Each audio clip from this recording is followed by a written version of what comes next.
Hello, everyone. Hope you're doing well today. If you're listening on demand, welcome to another Club PF webinar. We have such a special guest today. I'm so honored that she said yes to this. She'll do a better intro than what I can do in a moment, but I'm so happy to welcome Natalie from Nevada. I'm sure you've seen her on the socials. Natalie, how you doing? I'm doing well. Yeah, thank you so much. Of course, gonna say yes for you and Nick. Love Tack, everything you guys do. And yeah, if you're not familiar with me, I'm laughing when you said the socials because it's really only LinkedIn. Like I don't post on my own Instagram, but yeah, I am head of growth at a company called Nevadic. We do interactive product demos. But a lot of what I do at Nevadic is not just talking with SaaS companies that are customers or our audience about how they're trying to improve the buyer experience, but also think about our own B2B buyer experience as head of growth. I'm thinking more than just marketing, but the whole funnel. So really a lot of my day to day is either thinking about for internally, how can we improve our buyer experience, or our customers come to us and say, want to improve our B2B buying experience. So just something on my mind, and I absolutely love talking about. If you do follow in the socials, you probably heard me talk about it a little bit too often. Yeah, well, I mean, you were actually just talking about in a private channel, Reddit, which maybe we'll even get into today. But Reddit from a B2B standpoint, there's definitely things happening and some chatter happening regarding Reddit because LinkedIn is getting crowded. It's gonna be. Yeah. Well, what I started noticing Reddit was because Google is starting to show Reddit threads like more often it's coming up in SEO. So that's when it sort of more caught my attention. It's interesting because it's a very unpromotional channel. So you have to think about we think about this in LinkedIn too, right? And I think that's a lot of also creating a better buying experience. It's how do you promote yourself in a way that is helpful, especially if someone has a question around it, but not clearly promotional and selly. And I think Reddit really crosses that line. It's like not a very promotional channel. The users do not like if you are overly promotional, you'll just get like downvoted to the bottom. It's true. You gotta be very careful. We actually have a good amount of customers in the B2B space that are customers of TAC that are seeing engagement on Reddit. So that's a whole other probably webinar. But today we're talking about how to rethink the lead to opportunity experience. This is a very important process as it relates to turning interest into revenue. And Natalie and I have a lot of opinions on this. She knows it probably even better than I do in terms of like how to optimize this process. The thing we're going to talk about today, though, is how to really shift that process, which has been traditionally built from a company first mindset. Someone is going to go to a landing page, fill out a form. We're going to nurture them. We're going to do this. We're going to do that. They're going to fill out another form, do this. They're going to then say, I want a demo. Then they're going to go to an SDR, BDR, get qualified, go to an AE, get qualified, become an opportunity, stage S1. Oh my God, here we go. I'm That's exhausted painful. just from hearing that. Painful, right? Painful. And I know we have some people joining us. Jocelyn, Kaneko, Motib, Sam, hello. If you have questions, like let us know. Just throw them out into the chat. We'll take questions throughout the entire thing. But we're gonna really unpack this. And the gist of it, Natalie, is how do we have sales be a little bit more like marketing, marketing be a little bit more like sales, and how to match the way in which you think about the leads opportunity experience to the way that people, the buyers, would want to experience it themselves. Yeah, I think to your point of how do we make them more like each other, we were talking about this a little before the webinar too. Like, how do you just make it a better handoff? Like, so often B2B buying, I feel like maybe you get some information from the website, maybe you do all your own research, maybe you get like fill out some lead forms to show interest, and then usually a lot of things are gated, and then finally get to sales, and it feels like you have to start that process all over again. They know nothing about you. You have to start from ground one of discovery. You won't see the product until like probably like three demos in, three conversations in. So really it's more to your point, maybe pushing marketing a little bit where they are further qualifying the prospect before handing it off. And then maybe bringing sales forward a little bit where it's not, maybe they don't have to go through three discovery calls before seeing the product, some happy medium. I also want to preface to your point, Mark, like there are stages and different things you can do. This isn't going to be a talk where we just tell you you're doing everything wrong and then you have to do it one specific way. This is all suggestions and best practices we've seen, but we're also going to at the end show like, okay, if you can't, show your product right up front from the website. Maybe here are some baby steps you can do before that, but no meant to like understand also it's very easy to say let's be 100% buyer first, but then obviously your CEO also wants you to be thinking about the company as well. 100%. So we're going to talk about the empowered buyer, to empowered buying experience, empowered buyer experience. Like everything you just talked about, I think Natalie wraps up maybe into that theme. So let's pull up the slides. I know you're going to drive the slides. We have some visuals. We don't have a ton of slides, right? This is more of a conversation, but Natalie did put together some interesting data points, some interesting approaches. She has these 3 things you can do to kind of almost like fix this, tomorrow if you wanted to act quickly. The first slide, though, as she pulls that up, is going to be just a quick shout out for a webinar in a couple weeks that builds off of this. So I'm just going to drop the link into the chat in case you folks want to register or if you have not already. This is with our friends over at Turbinus with Jenna. I just talked to Jenna today about this. It's about the sales process, account-based marketing kind of approach. It's going to really be nice complementary to this. That's why I bring it up. That's why we planned it like that. So the link's in the chat. Moving on to the first slide, Natalie, let's get right into the content. Let's dive in, rethinking this experience, the head of growth. You're obsessed about making it as easy as it could be to buy something today. Before you even get in the next slide, can you just share what's your kind of mission vision at Novatic? Like outside the product, like what are you guys trying to do? Because I think it's related to this topic. Yeah, it's really all around. Keep using this phrase like buyer first, but how do we again slowly inch people towards creating a buying experience as a buyer that's focused around what they need and what they want versus the way it's traditionally done in B2B sales that's all company focused. So basically, like the very simplest way of saying it is just like how do we make B2B buying not suck? How do we make it enjoyable and delightful for the prospect and easy versus this like weird tug of war that it feels like right now? Love it. Let's Cool. go into it then. Okay, and as I mentioned, definitely pretty obsessed about this topic, and not just because of our customers or who we talk to, but also because I just finished collecting all the data for our 2nd year report. So you're all going to get early access to this data. But basically, 2 years in a row, we've run a report with Chili Piper looking at the top 100 B2B SaaS companies, top 100 determined by company size, looking at their websites, booking a demo with them, and really just trying to evaluate, like, of the gold star SaaS companies, are they following these buyer first best practices that we hear about from, again, customers, other buyers, and SaaS? So first I'm going to start with the negative and then we're going to get positive. But I think we can all relate to this if you've bought software before, if you've been through this buying experience. There seems to be like a trust issue. Like I feel like I listen to so many sales calls and prospects are defensive up front because we've been burned. And some of the ways we've been burned, demo requests can be straight up ignored, which is kind of wild to me. We reached out to 100 companies and 20% of them just never responded back via email. I will preface this was via email. It's possible they called us, but who picks up their phone? I never do if I don't know the number. Absolutely no email response back after requesting a demo, which is still wild considering the concept of just like automation. Book a demo. It's a funny CTA because it's almost never a demo. 91% of the times that we push the book a demo button, we were prompted the first call to be a discovery call. Which we can talk about discovery later. I know there's varying opinions, but it's just a funny concept that we are all advertising this book a demo, but in reality, you're booking a discovery call. It's not a demo. And then I feel like a very divisive one, but one that's talked about a lot is pricing's often hidden. I thought it was actually pretty optimistic that over half of the top 100 SaaS companies did have public pricing and pretty available, like top nav bar, very much showing off their pricing pages, so 54%. But there were still a cohort of customers that have like pricing pages that didn't actually have pricing on it, which I know sometimes that can be a step to getting public facing pricing. So sometimes you got to convince the boss first, like, hey, let's just make a pricing page. Then once there's more comfort, you can show pricing. But just as interesting, there are still a good cohort of people that have pricing pages, but don't actually fully show the pricing.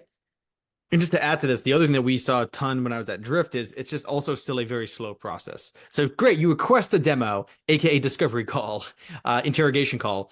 It could take you maybe on a good day, the next day to get that. Could be a few days, could be a week, could even be longer than that. I mean, that is just bad.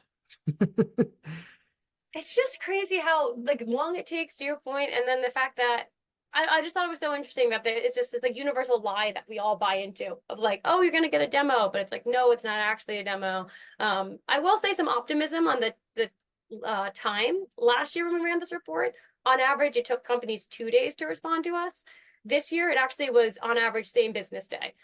A Hmm. lot of that was automation, a lot more automation this year than last year, but it's so simple. Like a lot of companies, and I'll show an example of this shortly. They just sent you an email that said, thank you for booking a demo. We'll get back to you shortly. Here are some resources in the meantime. But last year, there wasn't as many companies doing that. So I think people are catching on the speed to lead.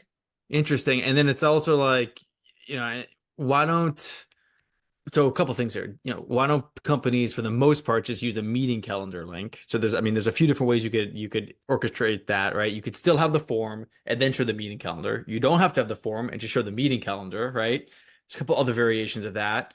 Um, I've also seen it where, you know, you could try the group demos, right? So it doesn't feel as much of interrogation. It's like, hey, every week come to this live, you know, some people call it a deminar instead of a webinar, right? Like whatever. Um, but I still think like what people expect when they buy anything, right? Like, for example, you go to the car dealership. Some people don't even go to car dealerships anymore. You can buy cars online, but you go to a car dealership. I want to test drive a car. You pretty much always can test drive the car like right then and there. Like you're not gonna like just wait. They're not going to interrogate you unless you're going to maybe like Ferrari dealership and like, are you sure you have enough money to buy this car? But you know what I mean, Natalie? It's still a lot of work to do in B2B. I just always find it interesting too. There are a lot of solutions out there, and I know they're not perfect, but Clearbit, all those that can enrich up front. So it's interesting how much there's still manual qualification. And I understand there are some things that Clearbit's not going to have. Like, for example, at my past company, we sold to outside sales reps. It was really important to know the number of sales reps they had. Clearbit's not going to know that. But there's still probably a basic level of qualification that Clearbit can do. So you can at least ask like a few less questions. Like one thing I actually really respected when doing this research was we had companies who emailed us back and said like, hey, I don't think you're a good fit. And you know, because we were booking demos with the top 100 SaaS companies, not all of them made sense. I also will preface we used a Chili Piper alias, so it's not like we used a random Gmail or something. It was a real, I mean, an alias, but a real company that's sizable and well known in B2B SaaS. And so some companies emailed us back and just politely said, like, hey, we're this software and looking at your website, I don't know if it makes as much sense for you. Like, do you have any questions or things we can answer? And I really respected that. I just feel like there's a certain level of qualification that can be automated that you can just at least get them to the yes, no bucket and then maybe ask for their qualification. So it Yeah. doesn't just feel like I don't know, there's so many calls you get on with reps and you're like, you could Google half this information. Yep. I think AI will definitely change this paradigm more and more when you have almost an agent who's going to help the buyer get to this point. Like I think the future is going to be these things of agents. And I know we're going to get off topic potentially a little bit here, but um, you know, we're not saying replace sales. Sales will never be replaced, at least hopefully in our lifetime. I mean, it's still human to human at the end of the day, right? A human's gonna have to hopefully do business with another human in some capacity. I think I could be wrong. I mean, there could be days where you're buying something for $100,000 and you don't talk to a human.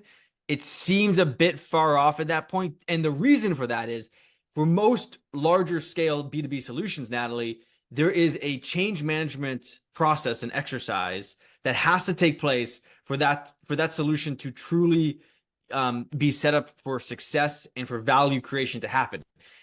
I don't think that can fully ever be automated, at least in my lifetime. That's what I'm throwing out that out there. No, I think the goal of all this is automate the parts that feel unhuman. Like a BDR asking you 10 questions in a row, again, for things that you could Google, doesn't feel like a good human interaction. It feels very transactional. So, to your point, none of this is arguing to get rid of the sales call or sales. What's arguing is get rid of the parts that feel icky. That's the way to describe it. And so that first sales call can be more enjoyable on both ends. Exactly. Exactly. All right. So we know that we have trust issues. They have trust issues with us. They probably have trust issues with them to some degree. What comes next though? Like what else? Is there anything else you want to unpack when it comes to the survey, the data that you found, or do you kind of want to jump into some examples? Yeah, I think let's jump into the examples. Like this is the issue, how do we make it better? Okay. So you touched on this already, about the calendar schedulers. What was very interesting was this round of the report, we found a majority of the company using calendar schedulers used it in their follow-up emails.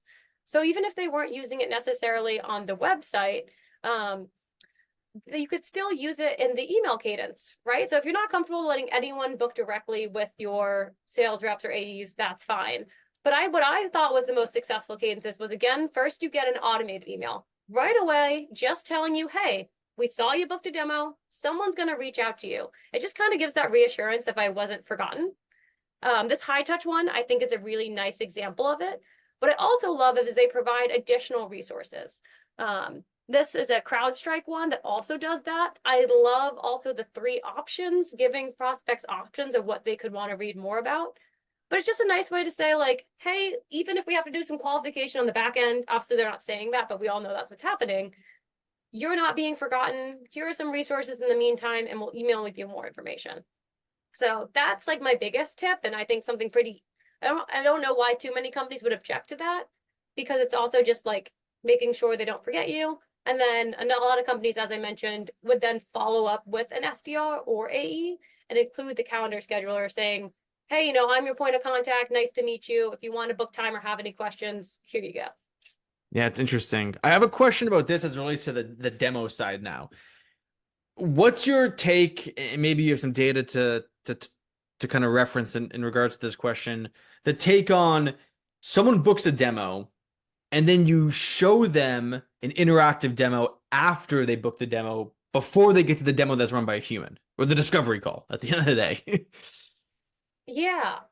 So I have you kind of thinking ahead of like some of my tips of how to get a little more buyer first. Okay, We've okay. seen some customers will almost like pre-qualify with the interactive demo, send it to them beforehand. We didn't see it as much in this cadence. Like oftentimes in this cadence, people were pushing towards just booking the demo itself, which kind of makes sense. I could see some sales teams are hesitant about like not giving them anything else to distract them. But what I see even more often than like pre-qualifying with an interactive demo is in outbound campaigns, including interactive Mm. demos. And then especially as like a last stitch email, right? If you're outbounding someone and they're not responding, just like a last stitch, like, hey, if you're not interested, no worries. If you want to check out a demo on your own, here you go. And I think that's a really effective tactic because it's not, I understand outbound emails, you want to have as little links as possible, very short, catchy, all that.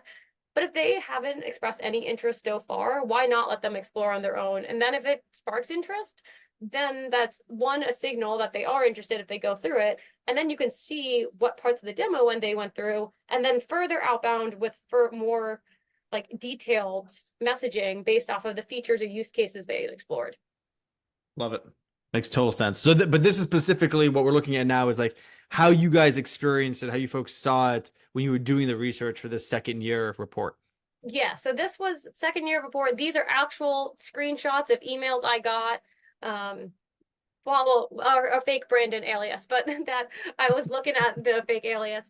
Basically, when we requested a demo, these are the type of emails we got. We saw about 40% did use automation, and then about 30% had a calendar schedule in there. And that would be my tip, right? If you're not comfortable with, putting a calendar schedule on the website or qualifying beforehand, just add a little automation in the demo follow-up process. So again, it doesn't feel forgotten because I know sometimes I book a demo and I'm like, okay, I hope I'm gonna get a response. Like you get a little nervous when you don't hear anything. Yeah. Yeah, absolutely. I love it. All right. So what's the next one you got? Cool. Okay, we just kind of touched on this a little bit about qualification before the demo. I think there are a few ways you could do this. So to your question before, do people ever send demos pre-demo? Sometimes, or interactive demos pre-live demo, to clarify. Sometimes the more common thing is they'll put a really high level interactive demo on their website. And what was cool to see, and obviously I'm biased here, but it was really exciting for me to see, was last year we saw about 17% of these websites had an interactive demo. This year was about 31%. So almost double the amount of these companies that included an interactive demo on some point of their website. Some of the most common places was like product pages. Makes sense. These are large companies, maybe a specific department wanted to experiment with it. Demo centers. So if you could have multiple demos, this really ties into the idea of qualify before too, because then you can use that data from that demo center. Or for example, here we use like basically choose your own adventure style, then you can see what a prospect's interested in before they jump onto the live demo. So if you have multiple demo options, so for example, if I'm a prospect of Nevadic and I go through sales, then I can know as the buyer, okay, this person went through my entire interactive demo, so there's clearly some interest, and they're a sales persona, or like that's the use case or that they care about more. That's like a way that we've seen customers by putting these interactive demos, not just letting the customers kind of qualify a little more for, but also get the data of, okay, this is what this customer is interested in, or the use case they're interested in. So the question here is like someone becomes a lead, right? And that could either be like they subscribe to a newsletter, they download a piece of content, something pretty top of funnel, right? Like for the most people, and I'd love to know what people think who are listening live. Like when does someone become a lead in your funnel? It's usually email address capture, right, Natalie? Yes, not our, for us, it's like the only lead magnet we have on our website is literally booking a live demo. Oh, interesting. Interesting. But I mean, that's us. But yes, typically most people, it's some form of capturing the email. Capture an email. Like the way we think about it from a people first go to market model standpoint is you have a subscriber and you so subscribe to something from us. You know, that could be all the content we produce, a weekly newsletter, a combination of things, but you become a subscriber. For some, you become a member of something, right? Like, hey, I'm going to become a member of an owned community. And then within that, right, you definitely would have something that says, hey, I want a demo of your product, or I want to like check out more about your product. It could be more of a freemium PLG motion. It could be with interactive demo. It could be interactive demo plus demo request, like whatever that is, right? And that ultimately gets them to become a customer and an opportunity. So the reason I bring this up is like say most people have this idea of like lead subscriber. When do you recommend, when do you see people like introducing a non-human demo experience Mm. to someone who's now a lead? Like what are the signals now that you use or you would suggest people look at to use to introduce kind of like this qualification before the actual demo? So it's funny because I almost think of it as the interactive demo is that one of the first things that can tell you additional signals. So most of our customers use it on the website. That's a by far biggest use case and oftentimes a secondary CTA. So you might have the main CTA of free trial or book a demo, then secondary CTA of see the product. So pretty top of funnel, basically wherever website visitors would fit into your funnel. And I want to preface that these should not, again, replace a live sales call. These should not be an entire demo. We recommend the average demo be about like 8 steps, 8 to 12 steps at most. Really what it is, it's super high level to get someone excited about learning more. And then to your point, Mark, I think someone who goes through the interactive demo, that's a really good high quality signal to maybe send to sales to say, hey, this person just went through an entire interactive demo. We should either reach out to them or maybe if they think they're still not qualified, put them in like a more advanced marketing drip campaign, maybe start retargeting them on LinkedIn ads. Like we retarget everyone who goes through our interactive demo on LinkedIn. I think that's someone who goes through the interactive demo, that in your mind is like, that is a high quality MQL. How do we either surface that directly to sales or make sure they're getting some of our more bottom funnel marketing touch points? Yeah. Yeah, absolutely. Yeah, this is gonna have to be something that you talk about with your sales team as you rethink the leads opportunity experience. Like right, like one of the recommendations I would have as people think about this and listen to this now is how do you create some like guiding principles to then how you rethink a lead to op experience? Meaning a new set or like our first set of guiding principles includes the following. One of the things that it could include is we believe that we want to move as much of the qualification as we can before a buyer talks to someone. So when they actually talk to someone, we can have a much more customized and consultative type of call with that buyer. So I don't know. I just think the guiding principles piece, Natalie, is important. Yeah, I was gonna say we even have some customers who they say, okay, if someone went through the entire interactive demo, like let's just send them straight to an AE. Like let's set up a Slack notification and let's try to like maybe they don't need the full discovery process. Maybe because they've shown that much intent and we have some data on their use case, what features they're interested in. even if like you can also add additional, let's say, identification, third-party data on top of it. Like, do they fit our ICP? Are they of a certain company size? You can all add all that. If it hits that, then send it right to an AE, and then that first call can be a little more of a blended discovery demo call. So you don't have to do like 3 calls until they see the product. Even internally at Novatic, our first call is a blended disco demo. So customers Yeah. can almost always see the product or prospects on that first call because we know that a majority of the prospects going into our sales cycle have already seen a lot of Novatic. Of course, we have interactive demos all over our website. And we've heard a few other customers say that too. It just like speeds up sort of that time to seeing the product, not just because they get to see it in the interactive demo, but also because then you don't have to do as much upfront discovery or learning because the prospect understands what they're signing up for. Yeah, agreed. I love it. Cool. Let's And move to the next one.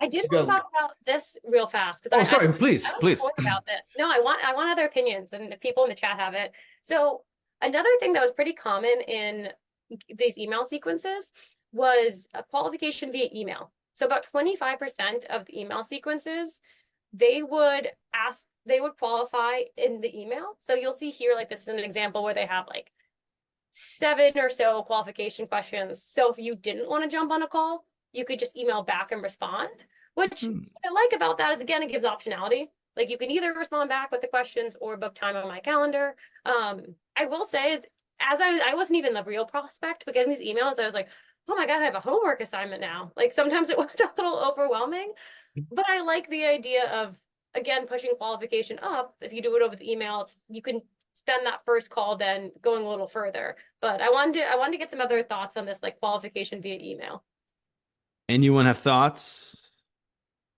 in the or if anyone's chat? doing it, Go ahead. or say if anyone's doing qualification via email. Yeah, I have not.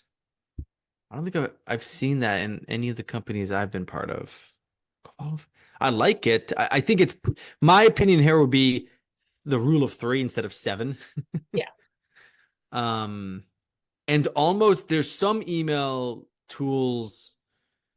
Well, this one is very like, again, coming from a human, plain text, people first. It's almost like could you design this email experience where these questions are a little bit more like binary, where you have like 3 options and you can just click buttons like yes, no, like in the email, right? So then like it's really like, it's recording their answer, but it's also not like taking them away from the email and like just keeping it really simple, almost like a short poll in the yeah. email, you know? Yeah, that'd be interesting. I imagine it's a little more of like also like an enterprise thing, right? We were talking to bigger B2B SaaS companies. Um, so I'm not surprised that they maybe had a more automated way or like emailed or had email qualification because they probably just get so many more leads. Yeah. Yeah. It looks like Jocelyn has done it once with an SDR, is engaged with the right person, but we haven't tried it yet before a human. Yeah, interesting. Okay. Yeah, I could see that too. Sometimes if you're going back and forth with an SDR, just asking them some questions, and maybe you can do that in a more casual way that's like, to your point, 2 or 3 questions versus just like a laundry list of questions. Yeah. Cool. Okay, that's for pre-qualification. Last thing, sometimes the most divisive thing, I don't know, pricing on your website. So obviously the gold star was having pricing packaging on the website. As I mentioned, about like it was interesting, about 70% of companies had a pricing page, which was really high. So 70% of the top B2B SaaS companies had some type of pricing page, but only 54% actually showed their pricing. Hmm. So a pretty big drop of companies that didn't show pricing. And I'm always a little torn because I do think having some idea of what the packaging structure is nice, but sometimes as a prospect, I'm also a little more frustrated if I can't see the actual price. The pricing piece. So we had this at Drift, ironically. We had a pricing page with no price, which is like, and then we changed it to like plans. The 1 out of 2, I feel like is better than what I've seen in years past. Like it definitely was sub 50%. Um, to me, I think you should always provide a starting price for like if you have 3 packages, package 1, there's always a starting price. I just feel like it I mean, you're gonna find out the price some way. Like, so what? I mean, how many of us listening is like, all right, even if they have the price, I want to actually see what is the price. Because like, do they discount a lot? Is it, what is it higher? We're gonna go someplace, talk to a person in a private or a public community space online, do a LinkedIn poll, and we're gonna ask about the price. We're gonna search the G2 reviews and see if someone's talked about price. Like, why try to hide it? And in fact, if you have a decently strong pricing strategy, Natalie, like it's going to be a huge advantage, right? And it actually could accelerate the throughput to people then saying, I want a demo or I want to check out the interactive demo or, whatever. I'm kind of just, that's my opinion on this. Yeah, the way I see it, and because when I was first at Nevada, we actually didn't have a pricing page, and I had been pushing for a pricing page since I joined. But in defense of the rest of the go-to-market team, we were still experimenting. Like we were still trying to find product market fit. We were constantly changing. And if you're in that stage, I kind of understand you might not be ready. I do think, to your point, maybe giving an anchor or giving a range or something can help. But part of the reason, of course, we were fearful about showing pricing was one, is MQL is going to drop or less people going to be interested? And two, are we going to have less negotiation power? And what was really interesting is we noticed that like MQLs and ACVs stayed pretty consistent.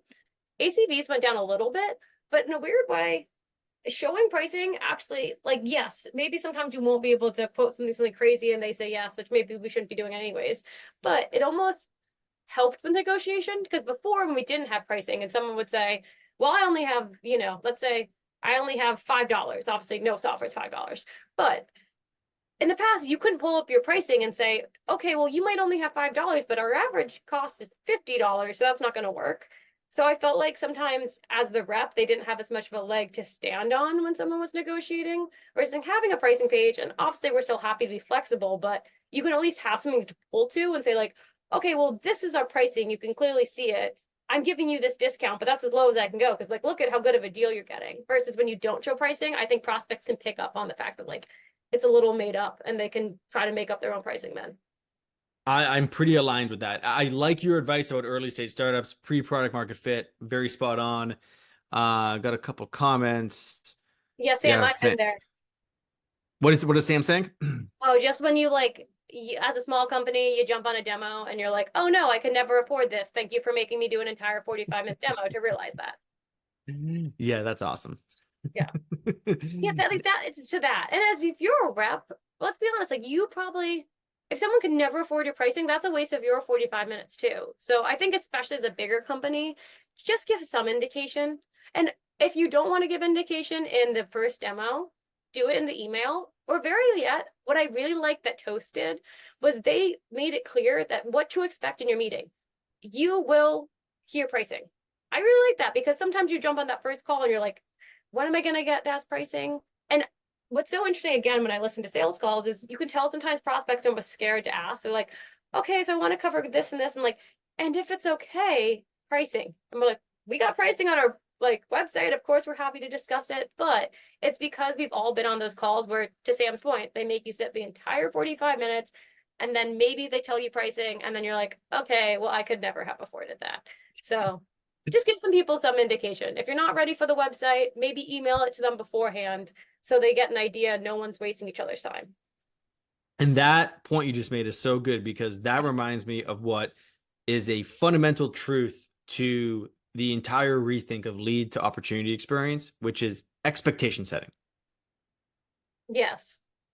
Yeah, it's really just all about being upfront with your buyer. Like I think in the past, people used to try to like bait and switch buyers, or the reality is like when I maybe like 10 years ago, the average person didn't know how to buy software. They didn't have to buy a million pieces of software. They didn't use a million pieces of software in their day to day. So they didn't really mind not knowing what's happening, because they were like, okay, I don't really know what I'm doing. You guide me through. Now, on the other hand, we've all bought software. We all know the game. So it's like I feel like buyers can really sniff out if you're trying to trick us or bait and switch or setting a certain expectation and then showing up with another. So it's like that doesn't work anymore. Buyers know way more than they ever did. The buying experience is a direct representation of your marketing and a representation of your brand. It is your reputation in a way. This is why we're doing this webinar and having this conversation, because it is so important, because they will judge you not just on your product anymore. They will 100% judge you on how well that experience is designed and executed. And let's be honest, there's so much competition these days, which is still crazy to me because everyone's like, oh, the economy is not good. But I'm like, how is there so much competition? But I guess AI is making it even easier than ever to start software. That being said, if you're not a really seamless experience, even if you're better, people will go with someone else because we're all stressed. We're all have a million things going on. People might not have a week to wait to figure out whether or not what the pricing is or to see the product. Yeah. Yeah. Yeah. 100%. Anything else you want to cover off on this slide? I think pricing's pretty straightforward. Just show your price a little before you can.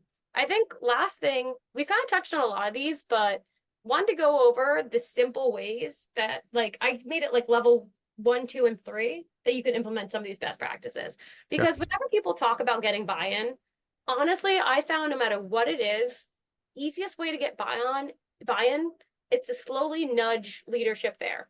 So if you really want, so let's talk about calendar scheduling. If you really want to have a calendar scheduler on your website and you go from very old school manual lead routing to calendar scheduling the website, that's going to be a shock to everyone. And you're going to have to really convince them. You're going to have no data to show. So I always recommend is like, okay, what is stages that you can get people comfortable? So stage number 1, as I mentioned, send an automated email after they request a demo. I think this is the basic. Send something automated so they know, hey, you are going to get a demo. Here's some additional resources. Then maybe suggest like, okay, the automated email is doing really well. What if when the SDR reached out, just to make sure that people can book easy, we also included a link in that email. Then if that works and people get comfortable, then you can say, hey, look at since we've implemented this in the email sequence, we've noticed time between, MQL and opportunity has decreased by X amount. That can be your argument to why to put it on the website. So as far as getting buy-in, this is kind of like the good, better, best model and how you can kind of move and convince throughout. So hopefully helpful. If you can't understand, sometimes the website's really touchy too. So some easier ways to experiment in the email sequence. No, I love this classic crawl, walk, run. And like all my kids right now, one is like not even crawling, one is walking, one is running. So yes, this is exactly correct. You have two more examples though, too, right? Like of ways to think about changing the buying experience a bit. Exactly. So we're going to go through, we've touched on this a lot, so I'll go through these quickly. But again, similar pre-qualification. If you're not comfortable putting a demo on your website, send it beforehand, as we talked about, send it in outbound, use it in ad campaigns.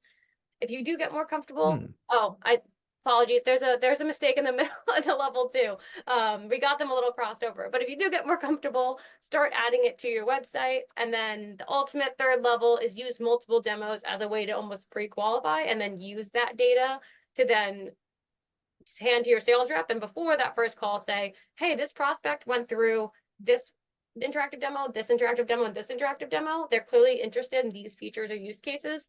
Let's talk about that on that first call. Or how long should an interactive demo be? We recommend 8 to 12 steps. So that's probably about like a minute to a minute and a half. If you have multiple, so that's where also the create multiple interactive demos really comes in handy, right? Like you can, have them each be 8 to 10 steps because you probably can't show your whole product in 8 to 10 steps, but you can show one specific use case or feature or maybe a persona-based demo, but keep them short. They should be high level and get someone excited. The best, I've used this metaphor before, so if you've heard it, sorry, but the best way I've heard it described is it's an appetizer, it's not the full meal. Okay, there you go. Okay. And then here we have the correct full pricing one. We talked about this mostly. If you can't put pricing on your website, send it to people in advance, or at least tell them, like the toast example I showed, at least tell people that first call they will learn pricing just for expectation setting. Yeah. Yeah. The other thing I think this is related to is using interactive demos. I'll give one more example. Because I just want to make sure, we're still good on time and you have an early access. Let me actually have you do this now, and then we can go off the slides and just riff for a little bit. The next slide, once you covered that, which is the early access report. Yeah, just you guys all got some of the data that is not live or public yet. If you do want to get early access to report, we're going to launch early access early next week. So just put in the chat or message me on LinkedIn and I'll make sure to add you to the early access list. But essentially it goes over a lot of the stats I covered in this report and a lot more around not just like, okay, here's what changed from last year, this year with B2B best practices, but why we think that is. Okay. Yeah, just drop a note. Say, like, I want the report in the chat or like, message Natalie, like she said on LinkedIn. All right. So yeah, let's stop sharing the slides, Natalie, and let's just talk about something I was thinking through as another example. And folks, if you have any questions, this is your time to ask Natalie. I mean, anything. She'll try to answer, any question to her best of her abilities, but maybe make it about like what we're talking about today. Oh, okay, there you go, Jocelyn. Perfect. I had an idea with that last one, the pricing one. Interactive demos and webinars like this. So one of the things that I've done in the past that we actually talked about during a recent Club PF masterclass, which is available to insiders, is this idea of after 30 minutes or 45 minutes of the webinar, you have an optional breakout session that it could either be demo based, like a short, like live demo. It could be a workshop based for a quick thing, a Q&A. What have you seen or have any thoughts on how to use interactive demos with the webinar programs you have? Yeah, we have a few customers who are using interactive demos and like post webinars. So a few different ways. One is almost like webinar enablement. So I know it's a little different than when you're asking, but like especially for more product webinars, new feature launches, beta access, to your point, the demonar, I think that's what you called it. Yeah. Sometimes like it's kind of stressful to show your live actual product in a webinar sequence, like maybe something that's buggy or you're pushing new releases or anything like that. So we see some customers making interactive demo versions of their product, and those might not have like the guidance you typically see in interactive demos. So it might be more just like someone clicking through, but it's like a nice environment that won't break to show off a new feature. So that's one. And then what we'll see customers do is they'll create a version of that with guidance. So it says, rather than you, like the individual, just guiding it, someone can click through on their own. And then after the webinar, they'll send that out. So if you saw me, walking through a new feature, if you want to go learn more about it and play around with it yourself, they'll send a link to the interactive demo saying like, hey, now you can play around with it on your own. One thing we've also done too for like virtual conferences, right, is usually there's sponsors of the conference and they have virtual booths. And maybe you'll get to put a video or something, but we've now seen some customers will put their interactive demo in those virtual booths, just like we'll have customers show interactive demos at live conferences. And that's also a way, it's like if you're a webinar attendee and I'm listening to this great talk and I'm learning about your product and like maybe I'm not ready for a demo, but I want a little more, I can then head over to your virtual booth and then check out your interactive demo. Because so often webinars are so high level, which is great. No one likes to be pitched on a webinar, but so often you leave being like, what does that company actually do though? I'm kind of curious. I don't want a demo, but I just want to learn a little more. That's where we see customers do that. Very helpful advice. I love that. Yeah, doing it with an in-person event. Yeah, I mean, like the tying these into QR codes, I could see that like super effective, right? Like, Yeah, like yeah, have a little QR code in the bottom of the screen, like scan at any time for an interactive demo. yeah, yeah. I mean, doing it after a live, like in-person presentation, how a lot of people use QR codes for that. Like, having it be a secondary CTA on some mid-funnel content on a specific landing page, having it be a thing on thank you pages. Hmm. We see sometimes even customers put it on the book a demo page. Like if you're not ready, like, hey, want a live demo? If like in the meantime, before you get your demo, or if you're not ready yet, check out this interactive demo. And I would argue this goes back to the whole topic of the webinar today: lead to opportunity, rethinking it, testing it on a within an experience when someone converts into a lead or MQL, because most people still have that concept, right? A lead MQL, and doing it right away, because there's a slim chance that that's the first time they ever interacted with your brand or heard about your brand or went to your website. Like, it's most likely like, they're either, 30%, 50% of the way through like studying stuff and they now are opting into something.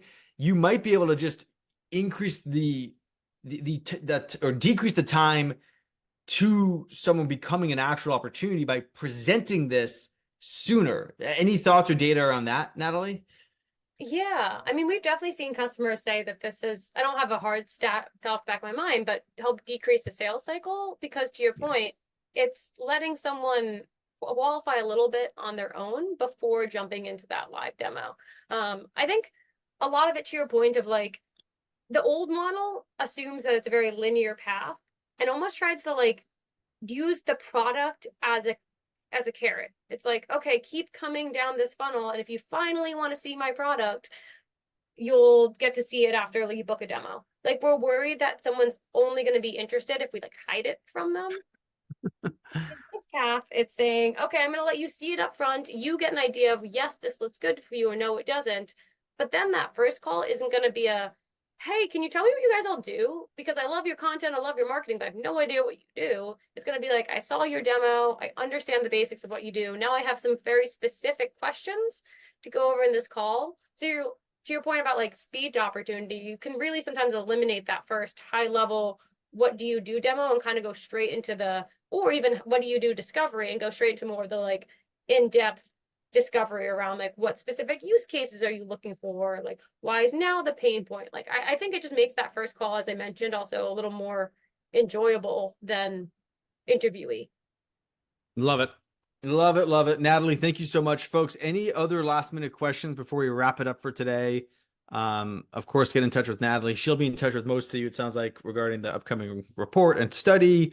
But anything else? Let's see.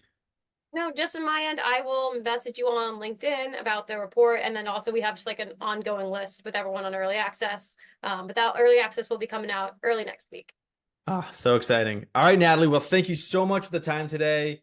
I love everything you folks are doing. Love the approach and philosophy around the idea of buyer first. It's all related to people first. So again, thank you for everything, and I can't wait to see the full report. Yeah, thanks everyone for coming out.